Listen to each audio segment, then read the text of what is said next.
food addict. My abstinence date is October 17, 2024. I weigh and measure 3 abstinent meals a day off the gray sheet. I write them down, commit them to my sponsor, and I don't eat in between meals no matter what. And every day I'm working to keep my abstinence and recovery first. And abstinence is the most important thing I do every day. And God's very important in my life too. I don't say that in the mantra because I feel like God for me is part of recovery. It's just it's I can't separate them personally. I was thinking and I wrote down a lot of notes because I forget half the things that I've done. I've done so many different things uh, in both in the disease and in recovery. So I thought I just wanted to make sure that I listed as many things as I could. So I started a list today. I was doing a lot of driving, so I was doing some voice texting, and I was like surprised all the things that I have done in recovery. So I kind of wanted to focus mostly on that, but I definitely am going to go back a little bit so that we know, so that you know what it was like. There was a lot of, probably similar to most everyone's stories, a lot of lying, a lot of hiding, a lot of just sneaking, not really feeling comfortable with my body, especially when I became a teenager. Uh, I lied about how much I ate, what I ate.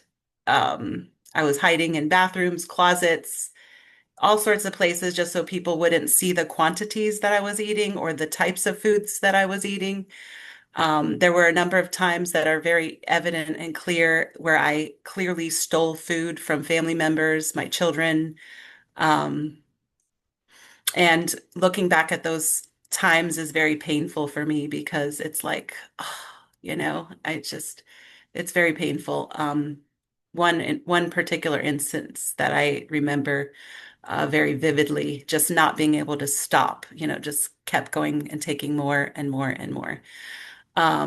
Pretending to buy things for other people when it actually was for me, and the funny part was I believed my own lie, as I always ended up eating it myself. I blamed people, places, things rather than taking responsibility for my food addiction. I was always blaming my husband. It was his fault for blah, blah, blah. It was my kid's fault. It was my job's fault. It was, why I was so miserable. I never really, I don't think I was aware for a very long time about my food addiction, that it was a problem or as big of a problem as it really was.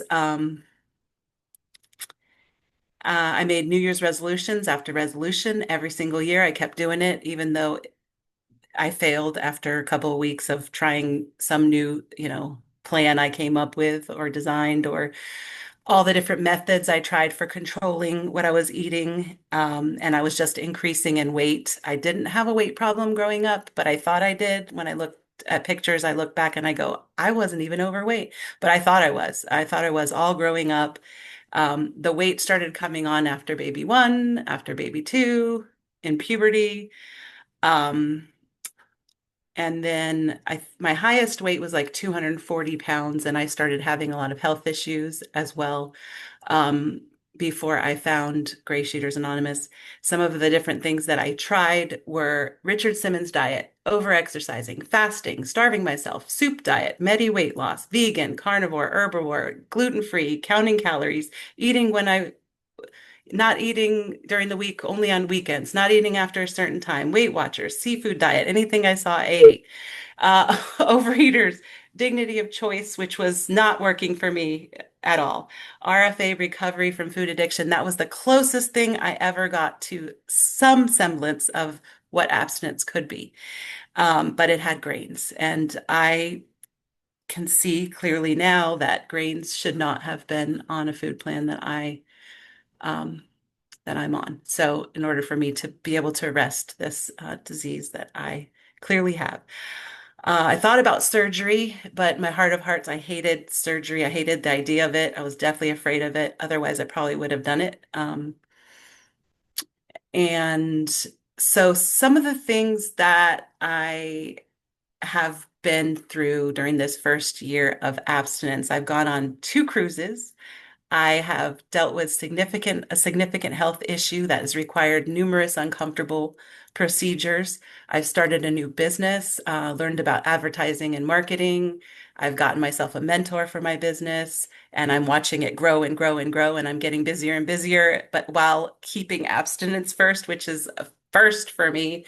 Moving back to my townhouse, so a move was a significant thing that happened in this first year. I went to visit my granddaughter and my daughter in New York, and I stayed for a week, and that was a big milestone in my recovery this year.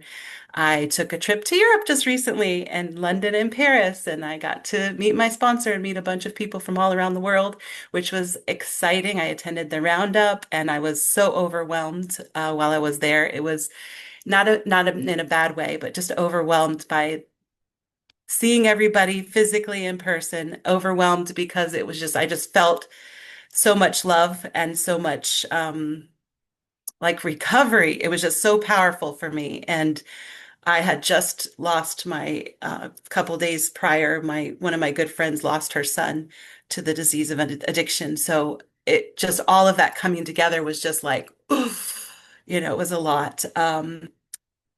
It was a lot, but it was a it was very good for me to be where I was at that moment. I had a lot of support around me. Um, and I just, I came back to a funeral after that time being there. So that, where there was a lot of emotion around it. And I realized that I have to feel my feelings, and that's part of recovery too. So um, that's been interesting. And it's been a little bit healing too, because I've been able to um, be there for a friend of mine. So I'm in a way giving service, and it's also helping me as well.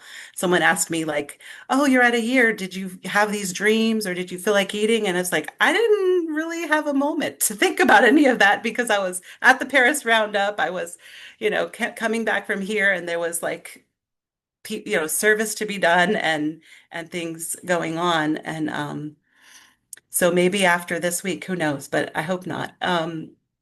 And then flying to Pittsburgh for my daughter's wedding is coming up soon. And this is going to be the first time I don't have a kitchen where I'm traveling. Like on cruises, I knew that everybody caters to, any food needs you have. The maitre d's come to your table and they tell you what they're going to have the next night. So it's always so accommodating on cruises. And the places I've traveled have always had kitchens so far in recovery. So this is going to be a new one coming up in a couple weeks, my daughter's wedding, and traveling to a place where, oh, it's 5 minutes?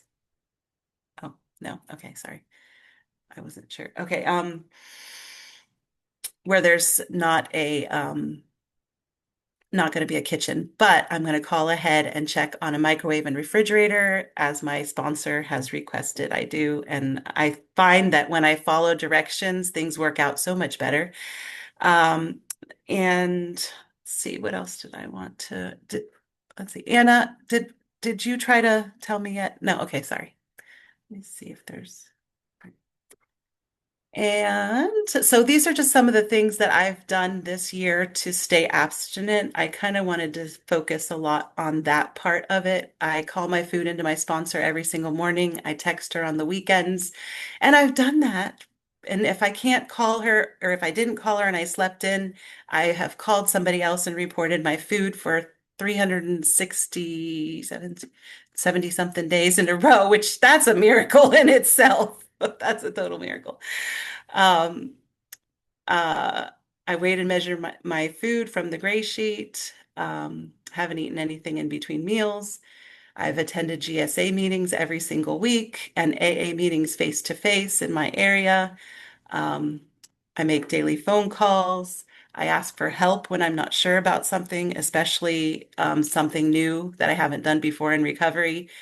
And I learned that when I went on my first cruise because I was going to go without a scale that I needed. And I realized real quick, I better start asking for help when I do something new because there's things I might not know that I need to need to know about. Because I was scurrying around at the last minute, like it was a couple days before I was going on the cruise, and it's not easy to find a manual scale anywhere. So I was like going everywhere. Um, Okay, let's see. Oh, carrying backup wherever I go. And I'm often in the car driving places. So I also, well, obviously my phone, I always have my phone with me. Oh, 5 minutes. Thanks, Anna. I've learned new recipes. I don't feel deprived, which is really amazing on this plan. I definitely don't feel deprived. And I've learned new recipes whenever I have, in the beginning, especially things that I wanted to eat that I see other people eating, and I was able to make them abstinent, which was amazing to me. Learning how to prepare an all-in-one travel meal for when I go traveling, um, making connections with friends, staying grateful. And one of the things I wanted to highlight was that this program gives me boundaries around the food and recovery, like related to all the tasks that I do each day with the food, but it's also forcing me to have boundaries with other people without even, it's almost like a side product of it. One of the things my sponsor always says is that this program is, and I now my brain just lost it. I'm gonna have to go back and self-care, radical self-care. That's it, radical self-care. And I believe it. It took me a while to really come on board and really think that this was going to work because being in other recovery programs and just feeling like they failed, or I failed or whatever it was that wasn't coming together at that time in my life.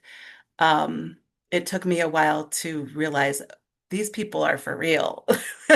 They really mean what they're saying and they're doing what they're saying. And I was like, whoa, I've never seen anything like that before. So it took me a while to get that level of seriousness. My sponsor told me one day, I guess she was like, why do you have to laugh about this? It's very serious, like, and I thought, wow. I mean, that was just eye-opening to me. It is. And so since that day, I think it took me a little while, but I think since that day, I realized this is for real. This program's for real. Like, you guys are really doing this. And I hadn't had that experience in any of the other recovery programs I had tried before for food. So, I'm really, I was even a little skeptical about Zoom meetings and phone meetings and if that was going to even work for me. And I love it now. I can take my meeting with me, and I'm very busy because I drive sometimes an hour away from the house. And if I'm an hour away, I have my phone and or I can bring my laptop. And I've gone to a meeting in an airport. I've gone to a meeting, in my car somewhere in another city close by. I mean, it's amazing. And I remember the first time I did that, just feeling so grateful, like, oh my gosh, I can do this wherever I'm at. Um, and that has really shifted in my head. When I first came in, I wasn't really thinking that it was going to be as effective, especially being in AA and always going to live meetings and thinking that was the only way. So it's definitely not the only way. Anna, did you put one finger up yet? I didn't know. Okay. Um, so over this last year, I have surrendered 63 pounds. My cholesterol is normal, my blood pressure is normal, my blood sugar is normal. My relationships with my children have just miraculously improved. Even my puppy loves me better abstinent. Just thought I'd throw her in there. Um, and my mom and dad, my relationships. And I can't say that I've done anything. I just like I it's just something shifted and the universe, I don't know. But things are very different. And I notice it more so with my children than with anybody else. And I've recently, 1 minute, got it. Recently have been having some really close discussions with my son. I think that's been my most strained relationship. And just recently, um, I've been having some interesting conversations with him.